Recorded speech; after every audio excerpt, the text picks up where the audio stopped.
Como é bom te adorar, Senhor. Como é bom te adorar. Jesus, é uma honra te adorar. Jesus, como é bom estar na tua presença. Como é bom sentir a tua presença. Oh, Jesus, é maravilhoso, é maravilhoso. Pai, eu quero te agradecer pela vida da pastora Sandra nessa manhã. Eu quero te agradecer porque ela é uma filha, uma guerreira, uma serva que disse sim, ela não olha para trás, ela não tira a mão do arado. Jesus, isso é uma capacitação que vem de ti. Nós te agradecemos porque todos os dias o Senhor tem capacitado a tua filha mais e mais. Mas nessa manhã eu peço uma porção nova sobre ela.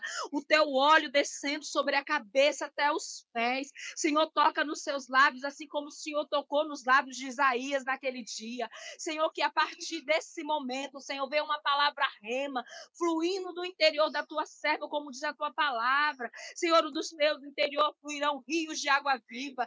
Senhor, que assim seja, que esse rio possa passar nesta manhã sobre esta igreja, sobre essa casa, sobre as nossas vidas, através da pastora Sandra, Pai, em nome de Jesus. Que o teu Espírito Santo, que é aquele que faz frutificar a semente, possa nos frutificar nesta manhã, através da palavra que vai ser lançada. Guarda a casa da pastora Sandra, a tua família, a tua saúde, cobre ela com teu sangue, esconde no esconderijo do Altíssimo. É assim que eu oro nessa manhã, já te agradecendo pela tua palavra, em nome de Jesus.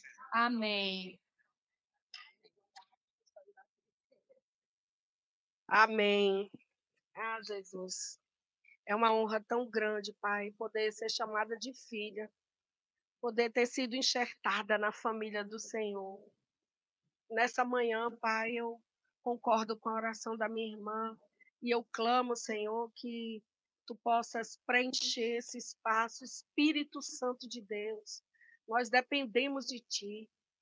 Nós anelamos pela tua presença, Senhor, e nesse momento eu quero continuar vazia de mim mesma, Senhor. Desde ontem que eu estou me sentindo assim, vazia, mas o túmulo também está vazio, Senhor. O túmulo está vazio porque você está vivo e eu te peço, Espírito, que tu possas manifestar a tua glória. Que eu diminua, que eu desapareça, que tu cresças, que só a tua palavra seja ministrada, Senhor.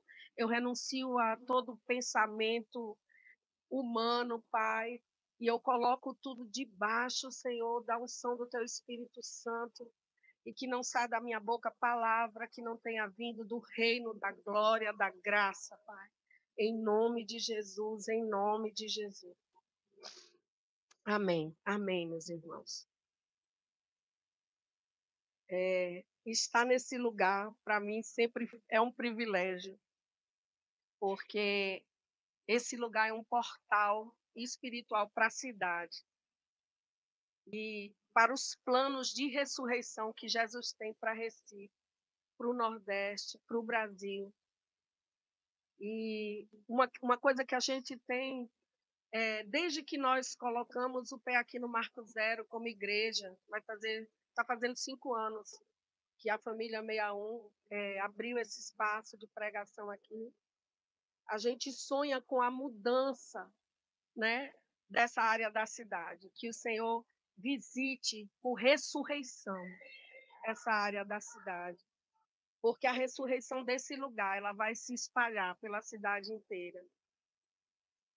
Mas uma coisa tem me incomodado e na Igreja de Cristo, e não é só aqui no Marco Zero, é que muitas vezes essa alegria da salvação, a gente não vê ela pulsando na igreja, sabe? É uma coisa que o Espírito conversou comigo e não pode ser mais uma Páscoa, não pode ser mais uma celebração. A gente não pode andar de Páscoa em Páscoa, de Pentecostes em Pentecostes, como se nada tivesse acontecido. Fazendo isso de uma forma religiosa. E o Espírito sempre falava comigo, a alegria da salvação, trazer de volta a alegria da salvação. E foi isso que me incomodou esses dias. E ontem, eu estava, até as meninas colocaram no grupo da intercessão, se vocês estão sentindo uma tristeza, eu digo, eu estou me sentindo meio assim, sabe? Como os discípulos ficaram no sábado, sem saber, sem ter a convicção, né, de que Jesus ia ressuscitar, porque eles não tinham.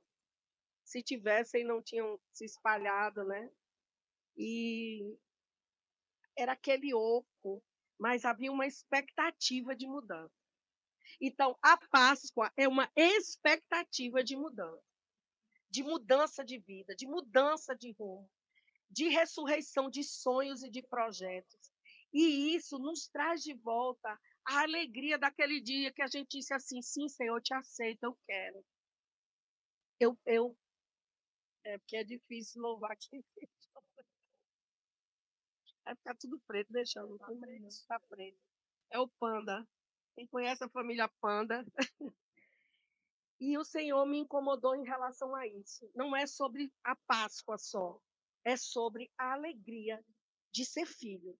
É sobre a alegria de ter sido enxertado na oliveira verdadeira. É sobre a alegria de não ter mais a vida que a gente tinha, mas ter uma expectativa de cumprir um chamado e fazer parte de algo maior.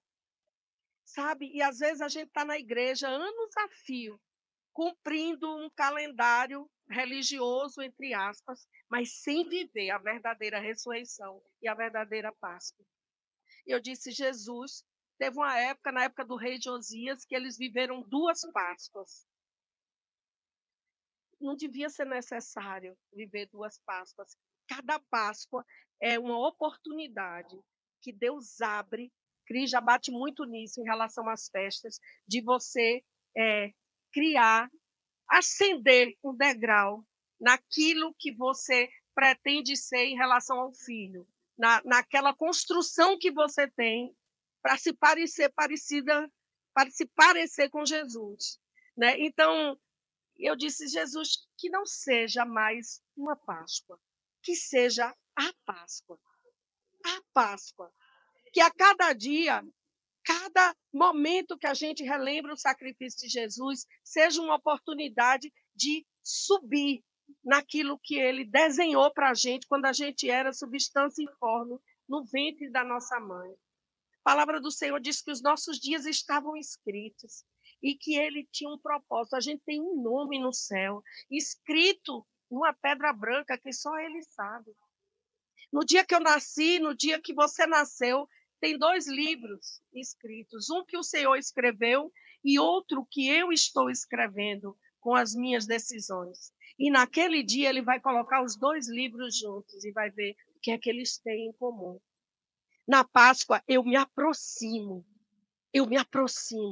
daquilo que Deus escreveu para mim, se eu tiver a alegria da salvação.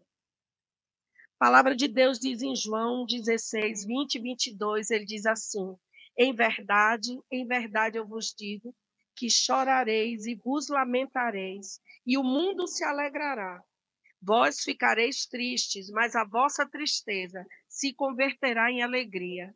A mulher, quando está para dar à luz, tem tristeza, porque a sua hora é chegada. Mas depois de nascido o menino, já não se lembra da aflição, pelo prazer que tem de ter nascido ao mundo um homem. Assim também vós tendes agora tristeza, mas outra vez os verei. O vosso coração se alegrará e a vossa alegria ninguém poderá tirar. Aleluia!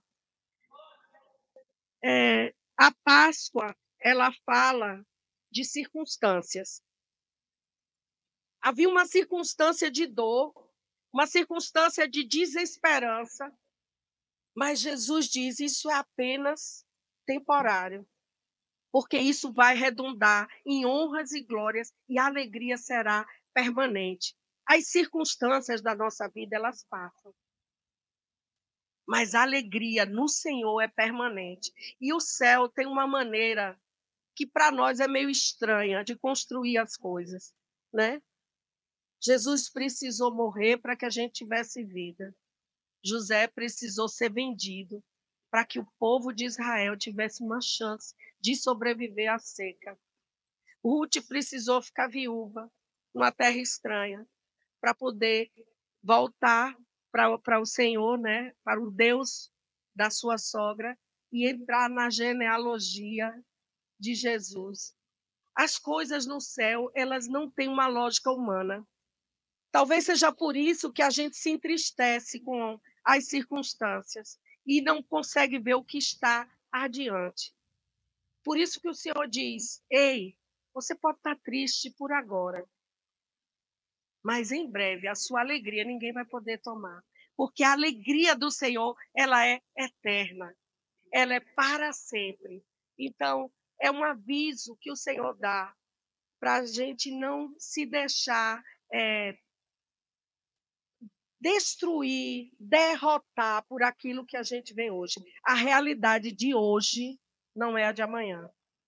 Naquele dia, naquela sexta-feira, a realidade era um rei morto. O povo dizia, né, já dizia, rei morto, rei posto. Mas esse rei não era um rei da terra, era o rei dos céus. E quando pareceu que nada ia acontecer, ele ressurge e ele faz nova todas as coisas. E o que eu acho lindo é que Deus pega sempre os improváveis, né? Pegue o lugar onde você é mais inadequado e Deus é capaz de lhe usar. Deus tinha o apóstolo, o discípulo, né, que ele disse, aquele que Jesus amava. É engraçado que João escreve sobre ele mesmo, falando aquele que Jesus amava. Ele se auto-convencido, não, todo, né? Ele acha que ele é o cara, mas não foi para ele que Jesus apareceu primeiro. Embora ele tenha corrido até o túmulo, correu ele e Pedro, né? Pedro, bem temperamental, saiu na frente. João passou-lhe a perna, chegou no túmulo primeiro, mas ninguém viu ele. Só viram o túmulo vazio. Mas eis que Madalena, oh glória! Aquele a quem muito é perdoado, muito é amado. Ele sabia que alguém precisava mais. João já se sentia muito amado. Ele não tinha nenhum problema em relação à autoestima dele com Jesus. Mas Madalena precisava desesperadamente encontrá-lo. E ele se apresenta a ela, uma mulher que a gente tem o hábito de achar na teologia cristã que era prostituta. Ela não era prostituta. Ela era uma mulher que tinha 7 demônios, mas isso não quer dizer que ela era prostituta. E Magdala era uma cidade riquíssima de Israel. Então, é por isso que ela era Maria de Magdala, Madalena, Magdala.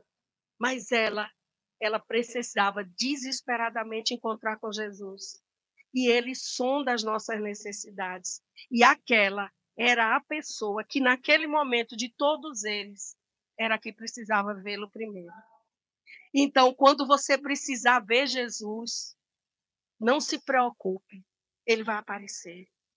Ele vai aparecer. Chame, chame, chame. Ela tomou uma direção, ela foi em direção ao lugar que Jesus estaria. A gente precisa ir na direção e esperar que ele venha, porque ele sonda a minha necessidade e a sua. E naquele momento toda a desesperança dela foi embora, porque todo encontro com Jesus traz ressurreição. Todo encontro com Jesus traz ressurreição. E a gente hoje traz à memória o maior presente que o mundo poderia receber debaixo da maior atrocidade que o mundo já cometeu. Vê como as coisas no céu. Matar Jesus foi a maior atrocidade que o mundo cometeu. A gente fica muito chocado com o que o Hamas tem feito com as pessoas. Com Jesus não foi muito diferente, não, gente. O espírito de ira, de destruição contra o sangue do Cordeiro, contra aquele que é marcado pelo Senhor, ele continua o mesmo, da época de Cristo para agora. E eu fico pensando que, às vezes, a igreja ela não tem noção do que foi o padecer de Cristo. Assim, do ponto de vista concreto, né? E as igrejas que mais crescem hoje no mundo são as mais perseguidas. E eu fico pensando o quanto a gente precisa sofrer para amar. Essa não é a lógica, porque o Senhor disse que o sacrifício já foi feito, mas a nossa carne parece que na zona de conforto ela não é capaz de buscar e amar. E eu creio que Jesus, o que ele mais sonha é que a gente o busque sem precisar sacrificar, porque obedecer é melhor do que sacrificar. Obedecer é melhor do que sacrificar. O sacrifício já foi com ele. Para a gente, resta a obediência. Quando você olha para um Deus todo-poderoso, você pensa em sacrifício. Mas quando você olha para um Deus como Pai, você pensa em ser filho. E ser filho é ser obediente. Não há nada que agrade mais um pai e uma mãe do que a obediência. Obediência é a maior expressão de amor e de adoração que nós podemos oferecer a Deus. E essa tendência que a nossa carne tem de só buscar a Deus no aperto, isso era algo que precisava mudar e devia ter mudado depois do sacrifício de Jesus. Porque se era para sacrificar, para sangrar por algo eterno, ele já fez isso. Mas a gente tem uma tendência de entrar na zona de conforto e buscar Jesus mais na dor do que no amor. Eu acho que se eu perguntar aqui quem veio mais na dor do que o amor, no amor, poucas pessoas tenham vindo. Eu vim na dor.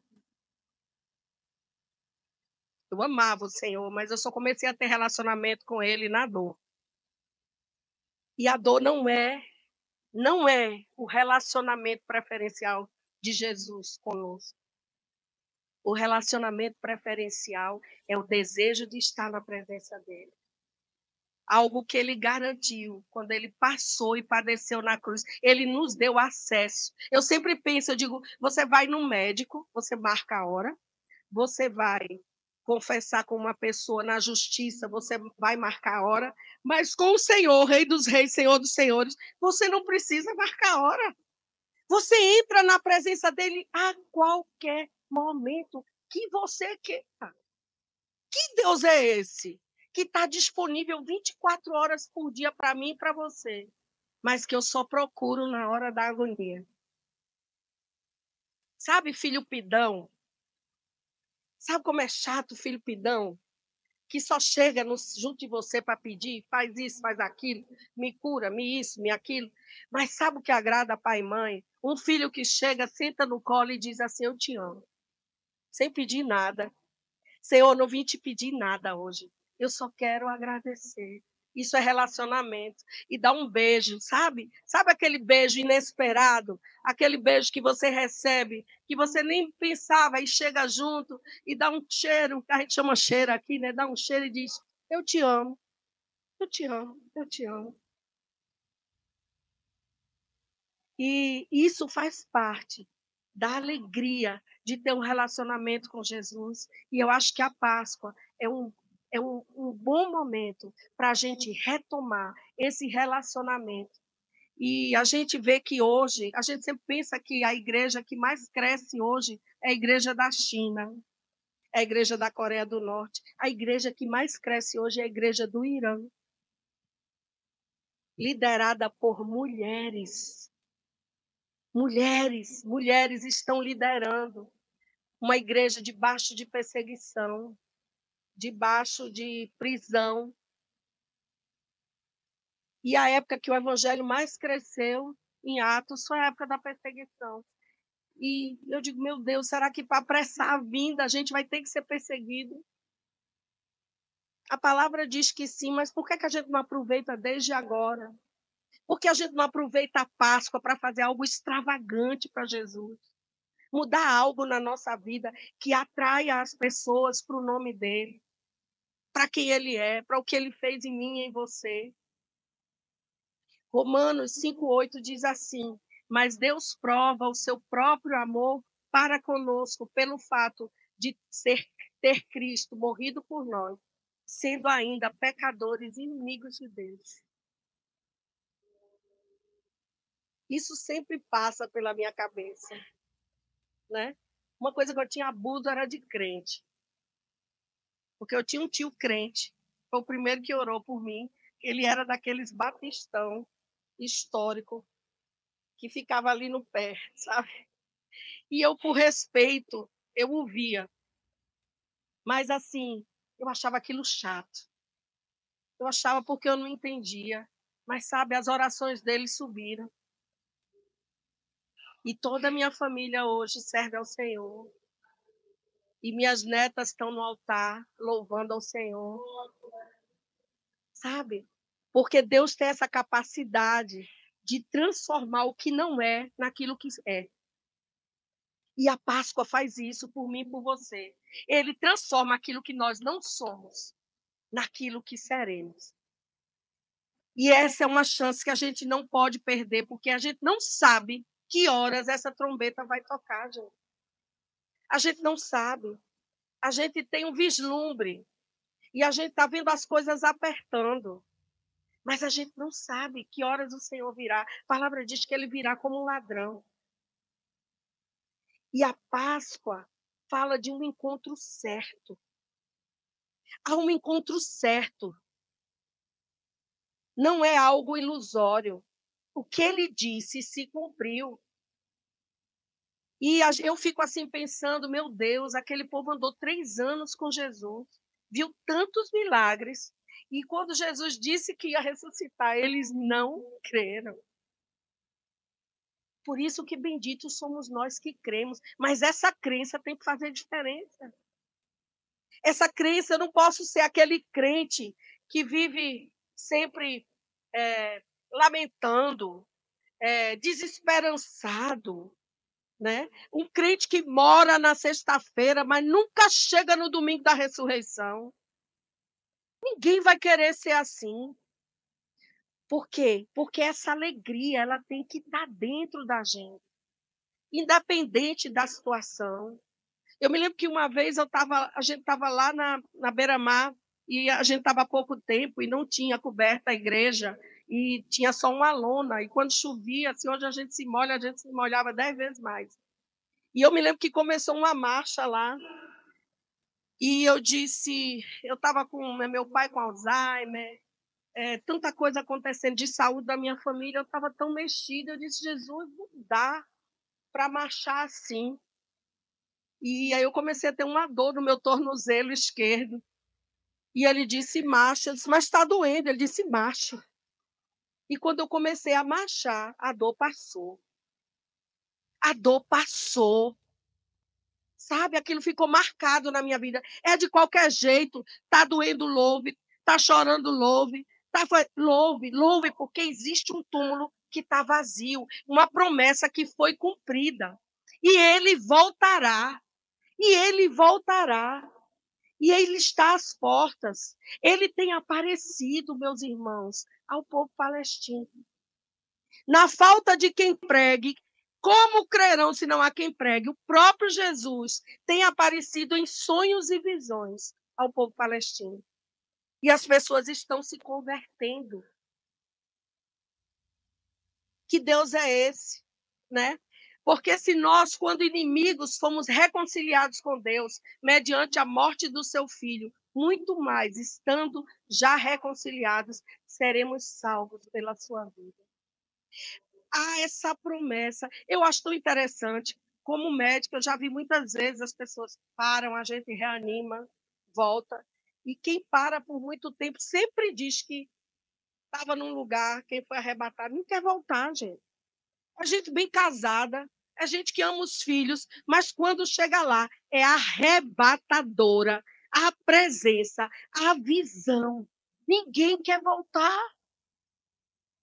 Tipo assim, porque me trouxeram de volta, estava bom lá.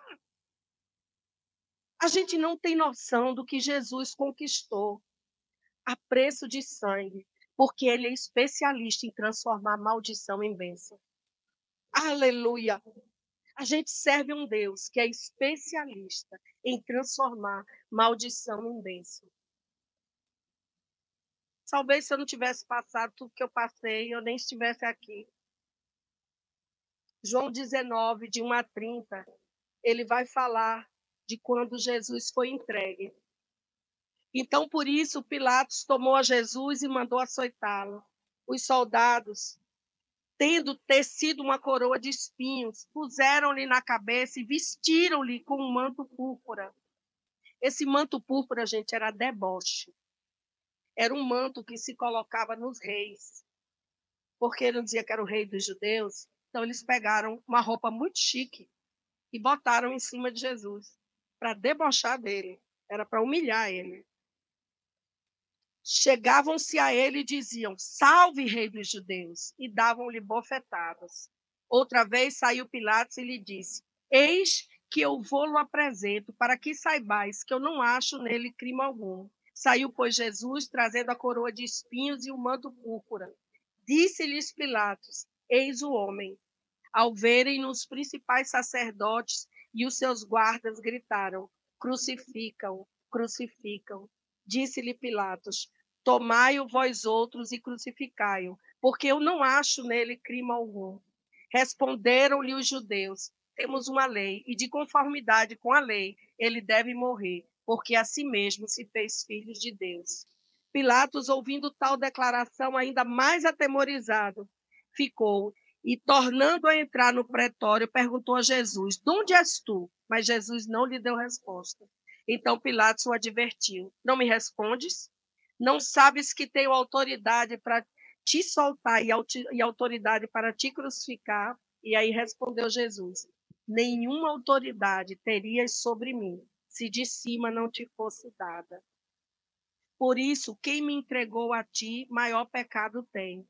A partir deste momento, Pilatos procurava soltá-lo, mas os judeus clamavam: Se soltas a este, não és amigo de César.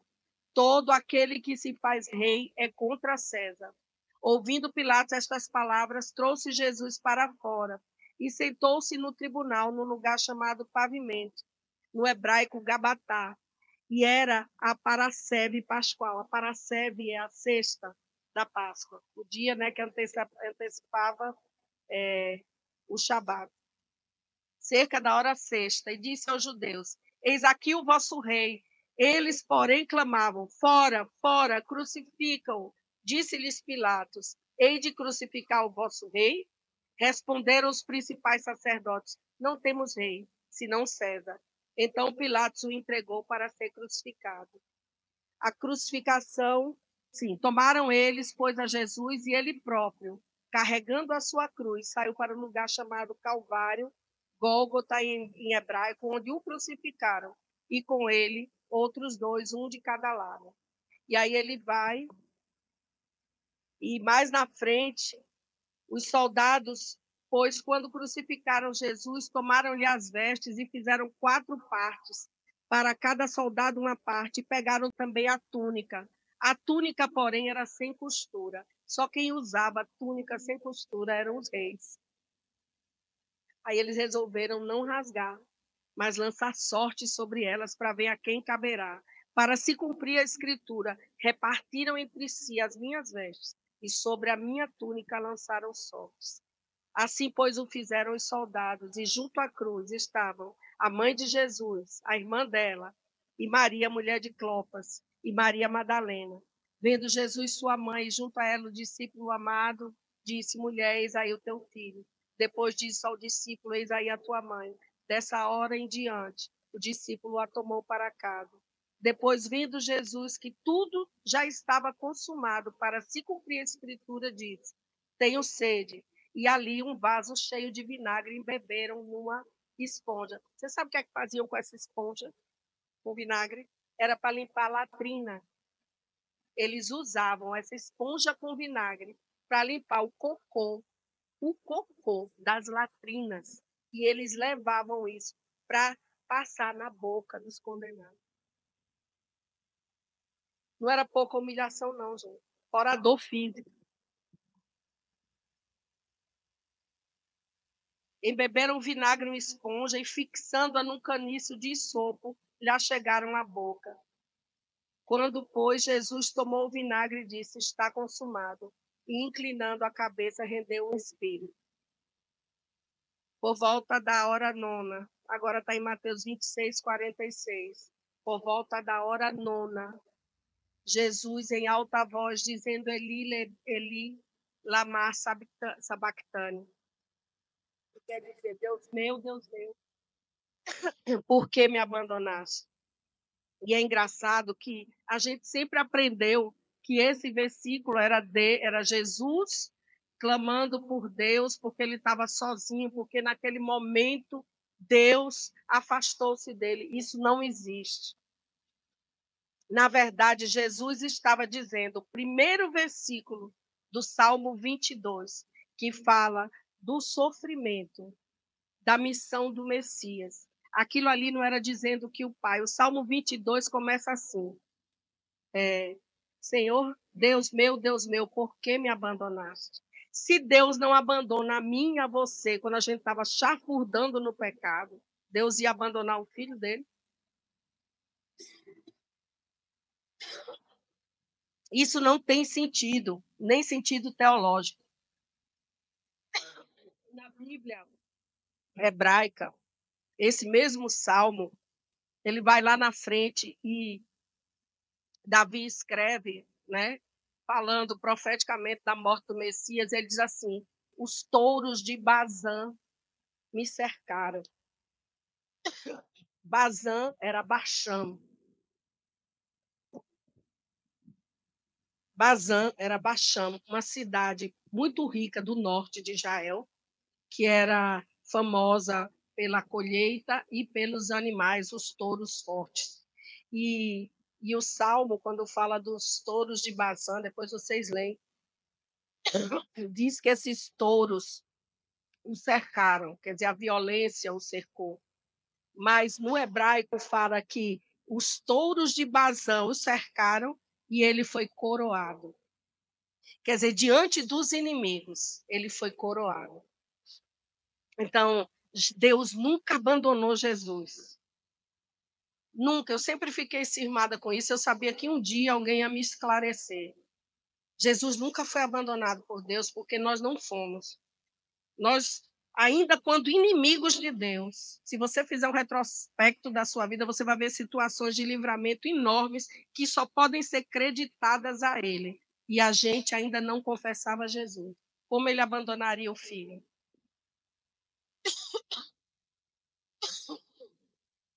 Eu queria contar a vocês que o sacrifício de Jesus, do ponto de vista físico, é algo que a gente tem que entender para mensurar o nível de entrega que foi feito.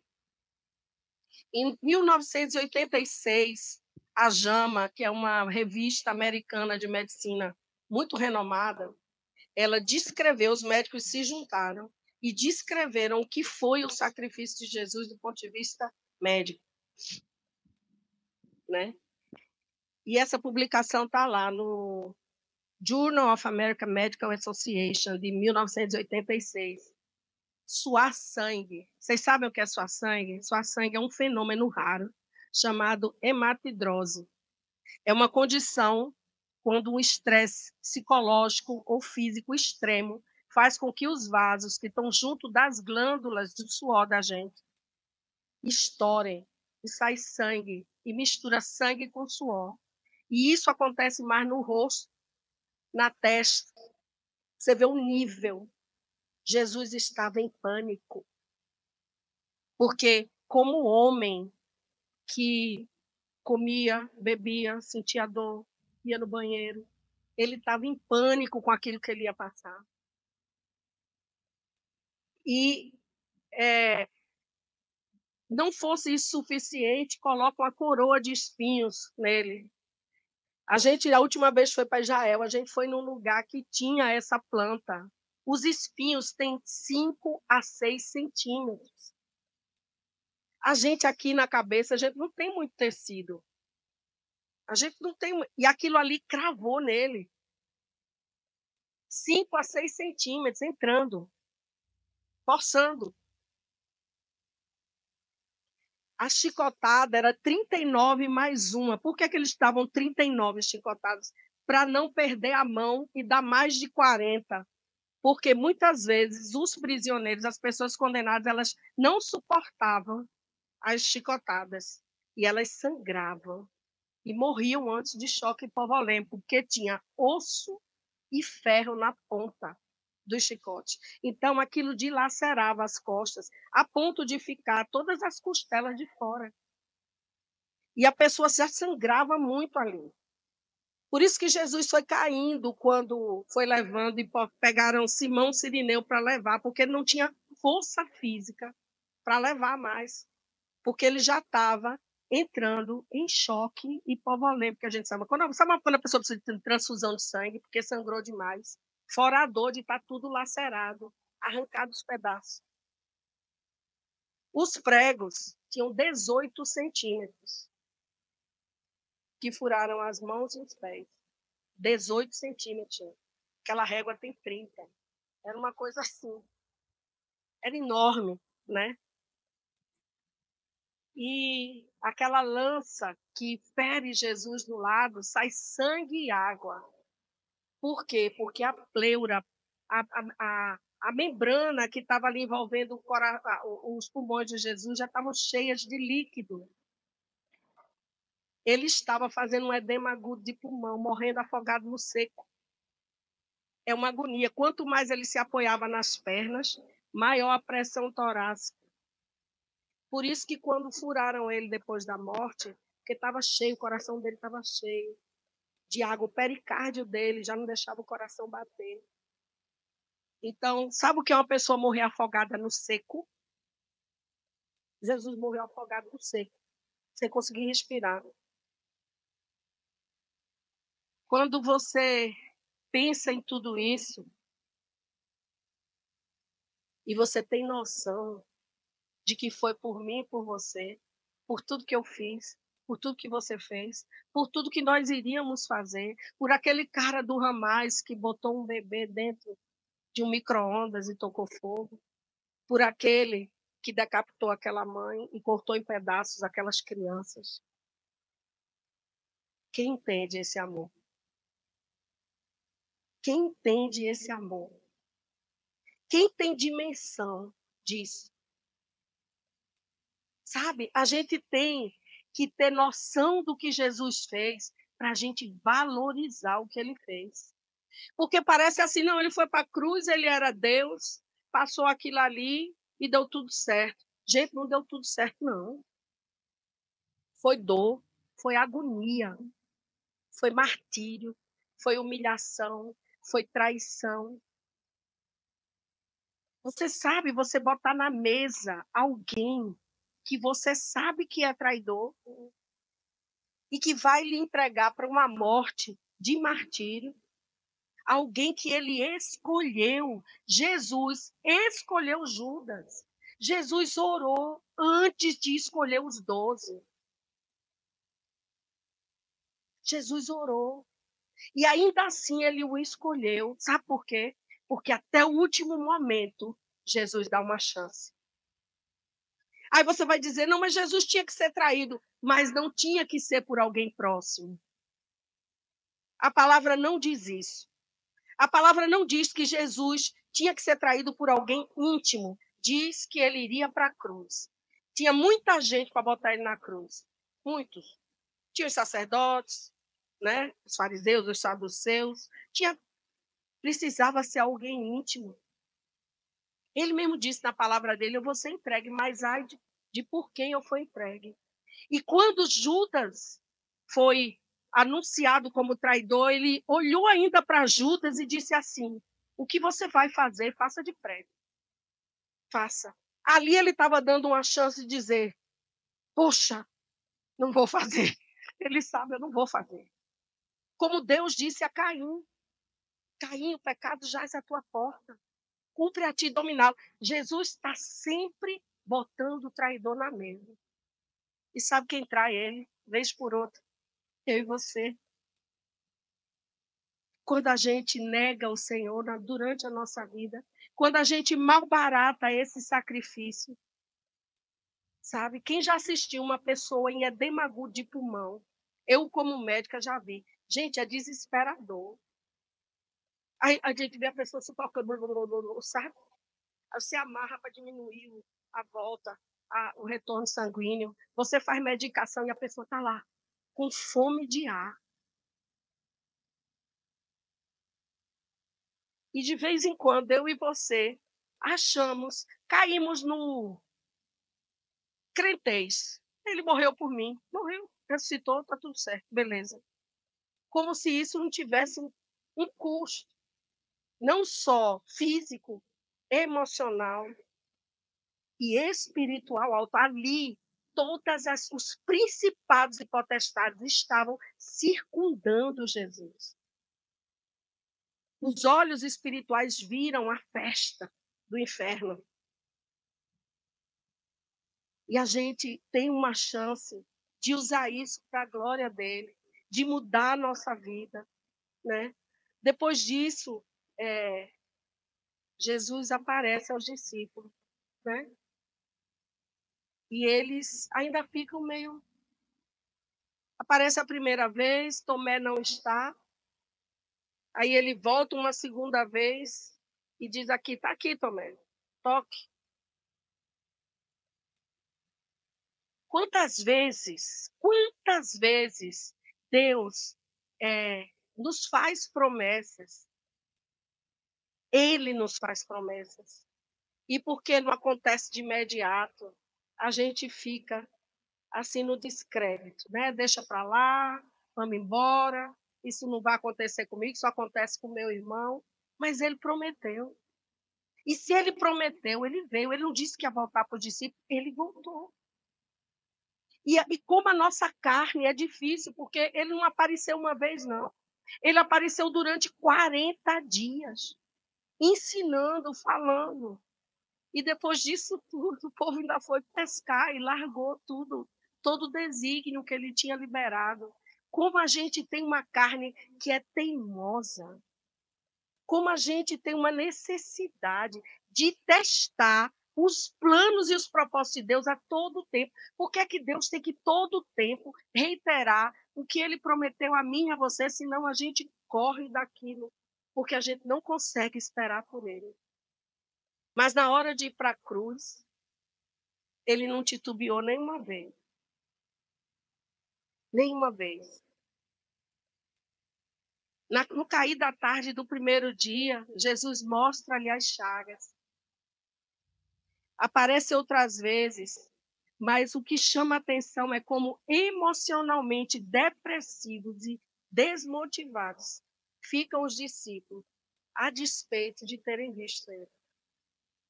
A gente tem uma dependência de ter que ver a Shekinah de Deus manifesta todo tempo.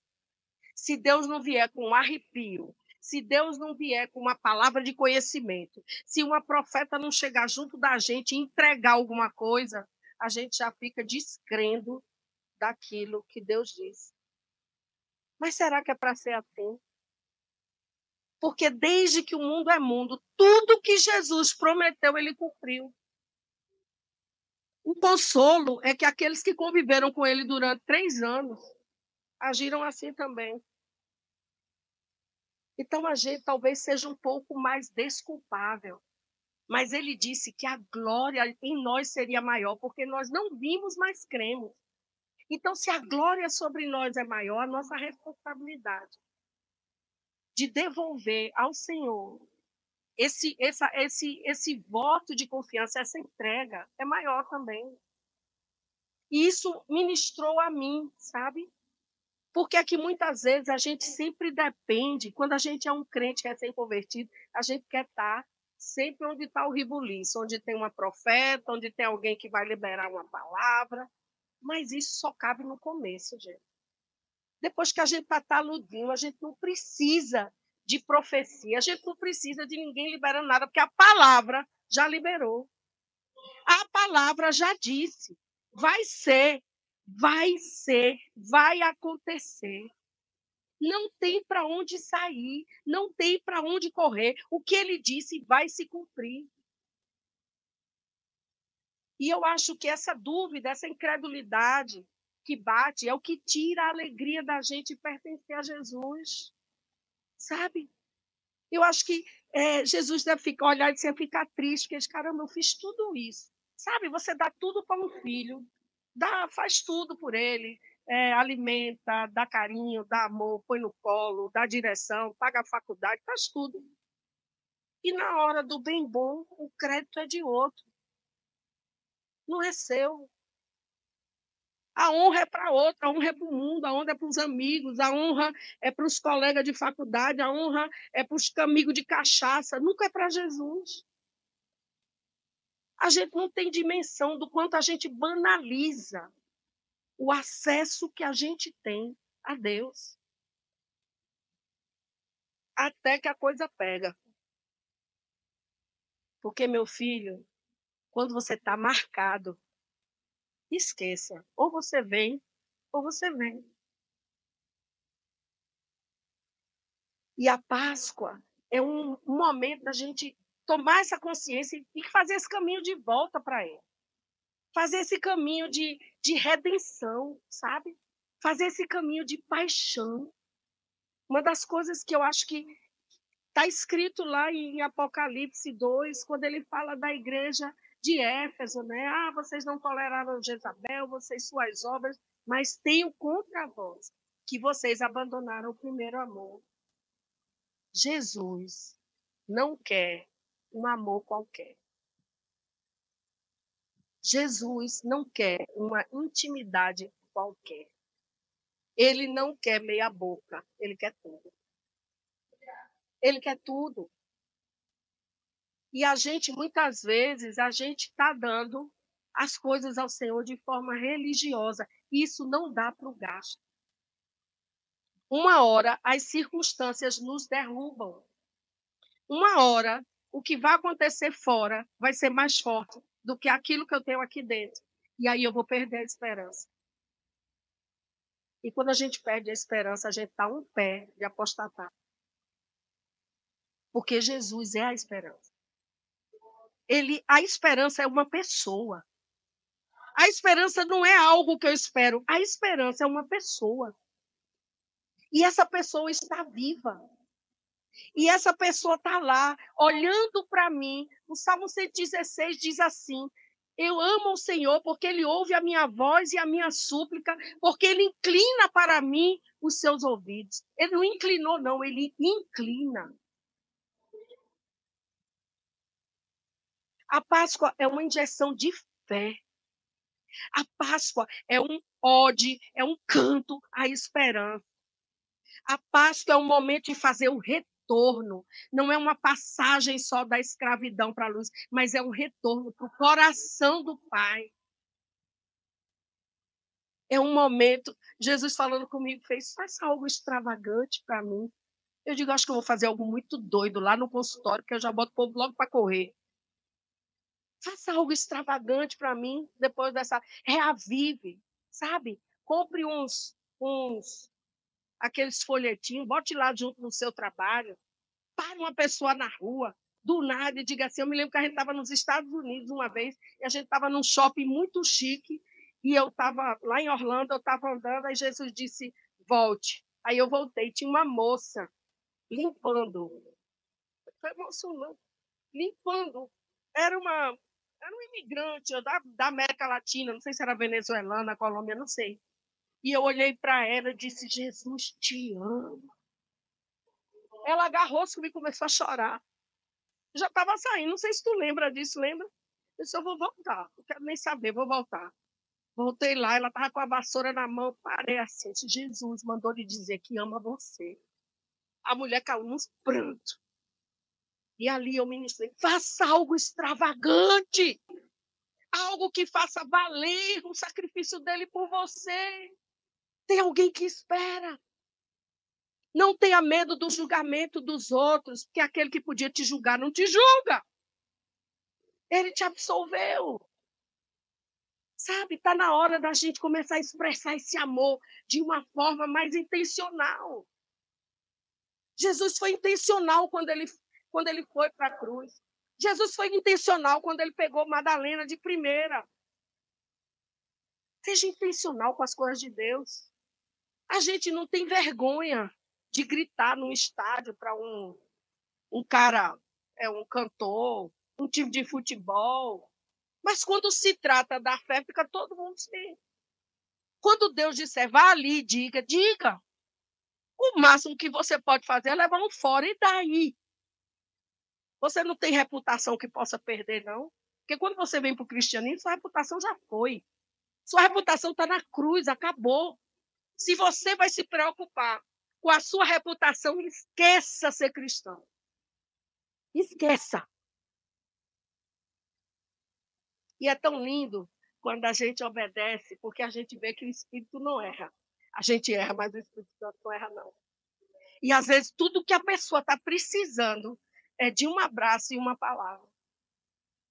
Fiz nada, disse nada extraordinário, mas aquela mulher, naquela hora, ela precisava ouvir. E Deus pega uma estrangeira estranha que está passando e faz voltar. A gente precisa encarnar essa Páscoa, sabe? Encarnar essa mudança, encarnar esse amor, encarnar essa entrega. Responder, eis-me aqui, sim, Senhor. Vai ser ridículo. Vai. E daí? E daí, se for ridículo? Você acha que ele passou menos vergonha do que eu e você? Jesus foi crucificado nu, gente.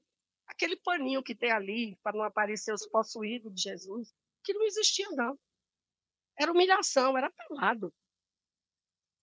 Aí você acha que eu não posso passar uma vergonhazinha, levar um fora? Por acaso a humilhação é maior para mim, para você, do que a que ele passou? Mas sabe, às vezes uma pessoa ouve isso de você e desiste de se matar. Ela ouve isso de um estranho por causa disso. Ela deixa de cometer uma abominação diante deles. E eu fico pensando quantas vezes a gente passou por pessoas e se calou. Porque a gente não quis dar o testemunho do sacrifício de Jesus.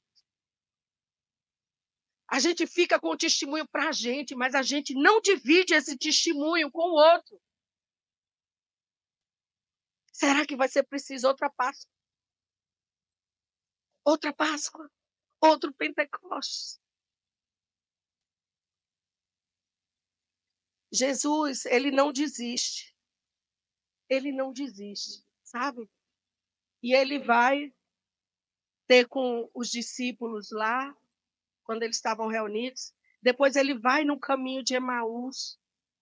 E é engraçado como, quando a gente está triste e desanimado, os nossos olhos se fecham para o milagre. Sabe como a visão da gente fica embotada para as bênçãos? Aqueles homens, eles estavam caminhando. E eles tinham andado com Jesus. E Jesus caminha com eles um bom pedaço. E eles não o reconhecem. Porque a dor, a desesperança e a incredulidade nos cegam para a presença. Toda vez que a gente começa a não acreditar a confiança que Deus merece, a gente fica cego para o que Ele já está fazendo. Deus já está operando, mas você não está percebendo. Porque você está tão amargurado que você não vê que Ele estava junto de você todo o tempo. E aí, quando Jesus parte o pão, eles reconhecem, os olhos se abrem, porque pão partido abre os olhos. Jesus, quando ele entra na nossa vida, valendo, ele abre os nossos olhos. E o Jesus que entra na minha vida e na sua, não é aquele Jesus que está à direita do Pai, não. É o Jesus que tem as chagas na mão, o lado furado. É gente como eu e você, que passou, sobreviveu e venceu. Ou ele passou, ele viveu e venceu. Há esperança, há esperança, há esperança. Ah, Jesus, eu só queria que isso entrasse no nosso coração de uma forma que a gente nunca mais duvidasse. Há esperança. Isso! E depois de passado tudo isso, ele tinha aparecido uma vez, 2 vezes, e aí, depois de algum tempo, em João 21, de 1 a 17, ele diz que Jesus, depois disso, tornou a manifestar-se aos discípulos junto ao mar de Tiberíades. Engraçado, Jesus tinha pedido para eles pregarem o evangelho a toda criatura. Na segunda vez que Jesus encontrou com eles, quando eles estavam reunidos, disse que ele soprou o Espírito e dava a eles autoridade para perdoar pecados. Depois vocês leiam. Mas ainda não era Pentecostes. Mas ele soprou e disse: olha, eu estou dando a vocês autoridade. O que vocês perdoarem vai ser perdoado. Se vocês não perdoarem, não será perdoado. E aí ele passa um tempo e o pessoal larga tudo e vai pescar, volta para a velha vida. Gente, não foi uma pessoa qualquer que reapareceu, não. Foi o Cristo morto, ressurreto, que sentou, comeu com eles. E depois de um tempo, eles esquecem tudo. Eu fico me olhando pela ótica do pai. É tipo assim, ó, traga à mente o que lhe dá esperança. Eu fiz isso por você, eu fiz isso por você, eu fiz isso por você. Eu salvei seu casamento, salvei sua filha da morte, salvei isso, salvei... Aí, de repente, por causa de um tempo de silêncio, você dá um passo para trás e diz, não sei, mas agora pode ser que não. E aí você tira a mão do arado. Aqueles caras tiraram a mão do arado. Foram pescar, voltaram para a vida que tinham antes. Eles eram pescadores. Mas Jesus, no dia que chamou, disse, vocês vão ser pescadores de homens. E ele voltou e repetiu, e pediu, e comissionou. E depois de um tempo, os caras largam tudo e vão pescar de novo, gente. Eu digo, se eu fiquei chocada, você avalie Deus. Mas ainda assim, Jesus não desistiu dos caras. Meu Deus, que perseverança é essa? Não desistiu. Pedro ainda estava doído, porque tinha negado Jesus. Pedro não tinha sido reabilitado para a obra do ministério. A visitação de Jesus não tinha sido profunda nele, para restaurar nele. Ele ainda sentia dor por ter negado. E quando Jesus aparece, nesse trecho do Evangelho, ele descreve que ele diz, olha, joga de novo a rede do lado direito. E aí, quando os peixes entram na rede, quando a pesca vem, quando o sobrenatural vem, ele só pode... É ele, só ele faz isso. É ele. Olhe para coisas da sua vida que você vai ver que foi ele, que é ele, que não pode ser dado crédito para mais ninguém. E aí, finalmente, eles voltam. Pedro, sempre cheio de arroubos, né, se joga. Aí chega junto dele. Aí a primeira pergunta que ele faz é, Pedro, tu me ama? Apacenta as minhas ovelhas.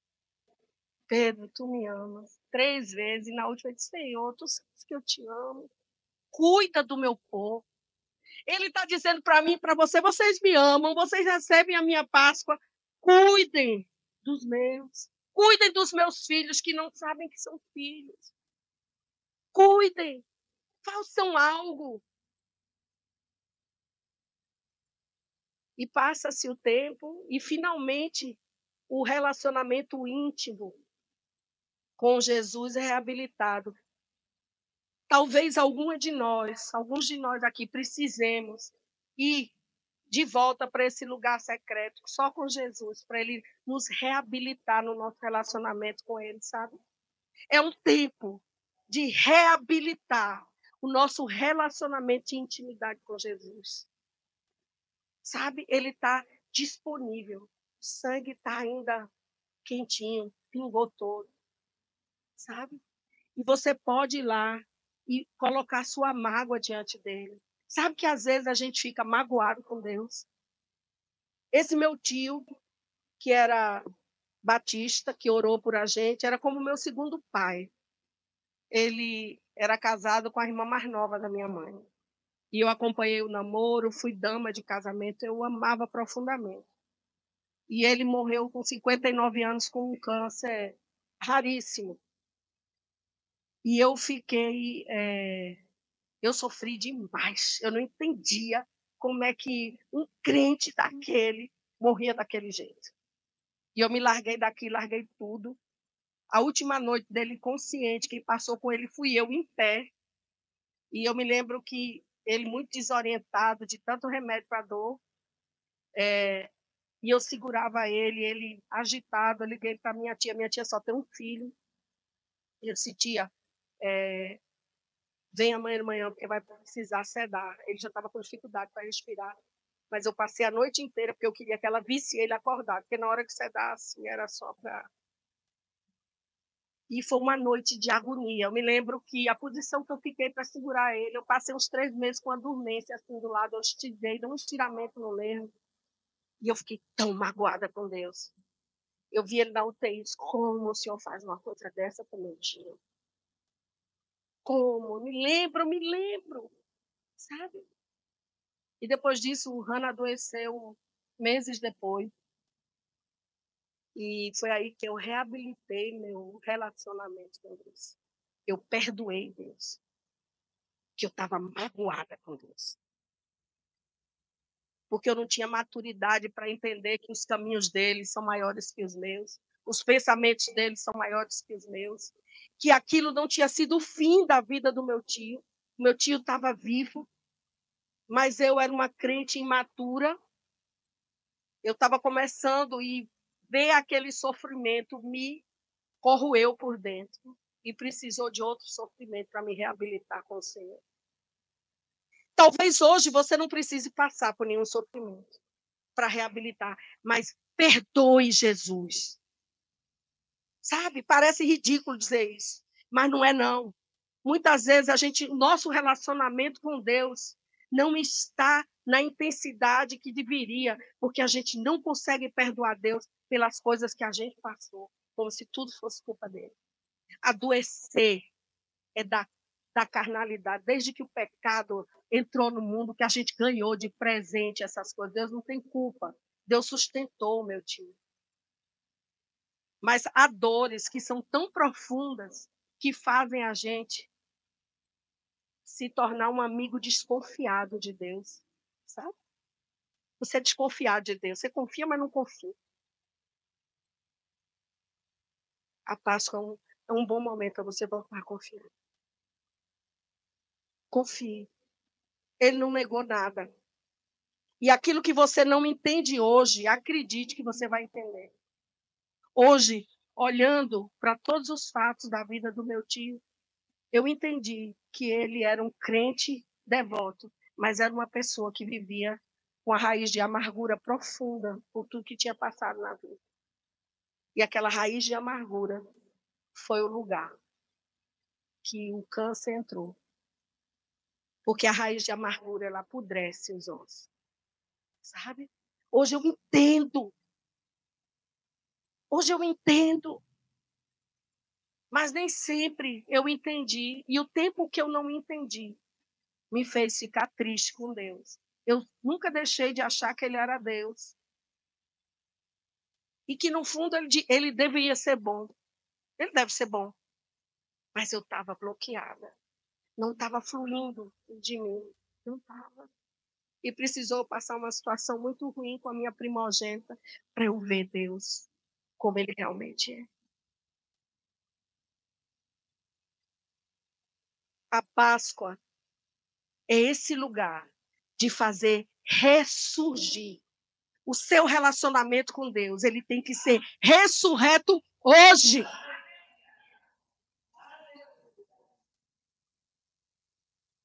Para que essa alegria lhe envolva, a esperança volte, sabe? Eu tenho passado muita coisa difícil com os meus, com aqueles que eu amo. E até já tentei negociar com Deus, dizendo, me bota no lugar. E eu levei uma repreensão do Espírito, dizendo assim, para aquele terá livramento, para você não. Porque não é assim que eu trabalho. Eu não trabalho por substituição. Eu não trabalho por negociação. Eu sou o teu Senhor. Oh, glória! Não adianta, meu irmão, não tente manipular Deus. Esse sacrifício não fala de verdade, ele não fala de manipulação. Então, hoje é um dia onde você tem que voltar ao primeiro amor. Foi por amor. Gente, foi por amor. Sabe? E é um amor tão real que não cobra nada de volta. Ele nem cobra que você o queira. Ele só diz: eu fiz. Eu fiz tudo que eu podia. Eu dei a maior manifestação de amor que eu podia fazer. Agora você escolhe. Mas sabe, escolher Jesus é sempre melhor. É tão melhor ser amigo de Deus. Que quando você pensa que não vai suportar, que você vai sucumbir, vai morrer, ele lhe tira das águas. Hoje eu conheço esse Senhor. Hoje eu conheço. E, assim, o meu desejo, sabe, é que o Espírito Santo, o Espírito da promessa, ele entre em nós de uma forma tão profunda que ele possa nos convencer que foi por amor. Tudo aquilo foi por amor. E que esse amor nos reabilite para um relacionamento com Deus de verdade. Algo íntimo, algo poderoso, algo que vai abrir o nosso entendimento, vai tirar as escamas dos nossos olhos, sabe?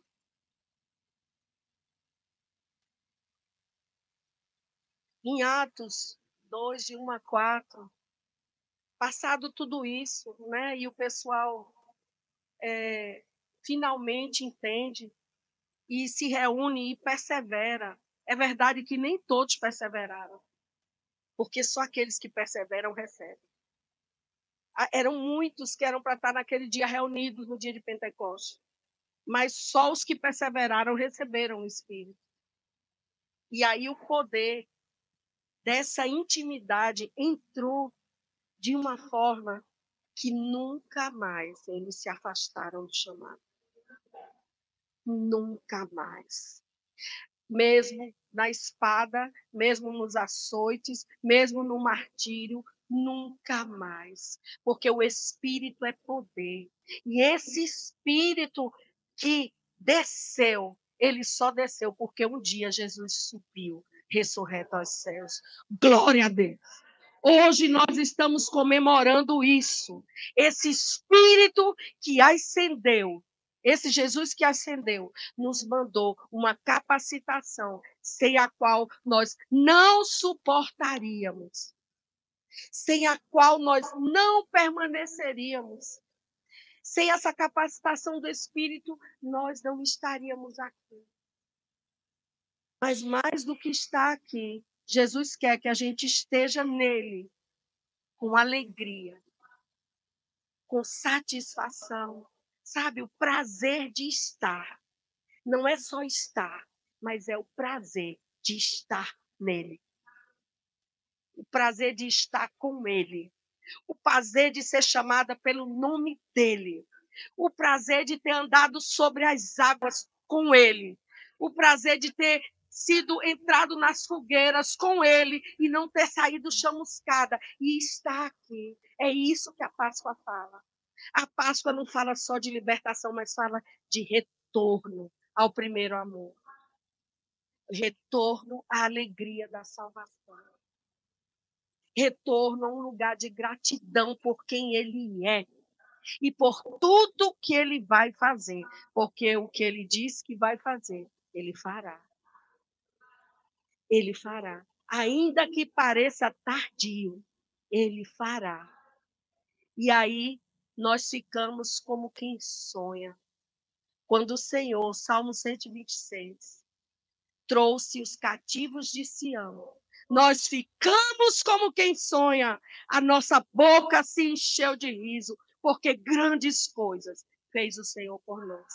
Amém? Aleluia! Aleluia!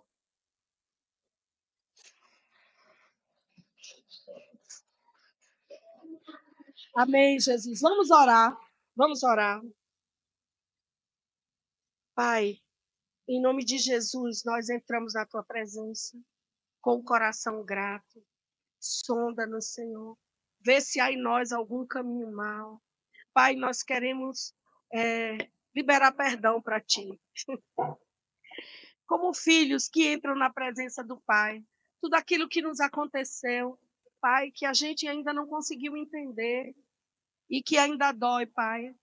Mas nós queremos hoje, Senhor, reiterar nossa confiança em Ti, porque nós sabemos que Tu és um bom Pai e nós te perdoamos, Jesus. É tão ousado dizer isso, mas Pai que é Pai, Ele ouve o que os filhos dizem. Então, Senhor, nós queremos deixar agora, ao pé da cruz, que foi o lugar da Tua vitória, da nossa vitória também, todo o peso morto, toda dor, toda desesperança, Senhor, toda amargura. Pai, nós deixamos ao pé do teu sacrifício, Pai, tudo aquilo que tem nos impedido de adentrar no Santo dos Santos, de ir para os teus braços, de ter um relacionamento de intimidade contigo. Pai, nessa Páscoa nós clamamos, não só que o Senhor quebre os nossos cativeiros, mas que tu torne ressurreto todas as áreas da nossa vida, Senhor. Pai, em nome de Jesus, visita onde houver uma área de morte na nossa vida emocional, espiritual, na nossa vida, Senhor, relacional, Pai. Pai, em todos os âmbitos, nos visita. Que tu possas trazer de volta, Senhor, um propósito eterno. Nós queremos expor o nosso coração a Ti e te pedir que o Senhor nos encha de alegria, porque a alegria do Senhor é a nossa força. E nós não temos outro caminho, Pai. Porque para onde nós iríamos se só Tu tens as palavras de vida eterna, Senhor? Então nós queremos te pedir, aumenta-nos a fé, que a nossa confiança seja renovada em Ti hoje. Que essa confiança gere em nós, Senhor, atitudes, frutos de arrependimento e de um relacionamento que vai nos levar para mais perto do Pai. Senhor, nós clamamos que essa não seja mais uma Páscoa, mas seja a Páscoa do nosso retorno para Ti, Senhor. Em nome de Jesus. Em nome de Jesus. Em nome de Jesus. Amém. Amém.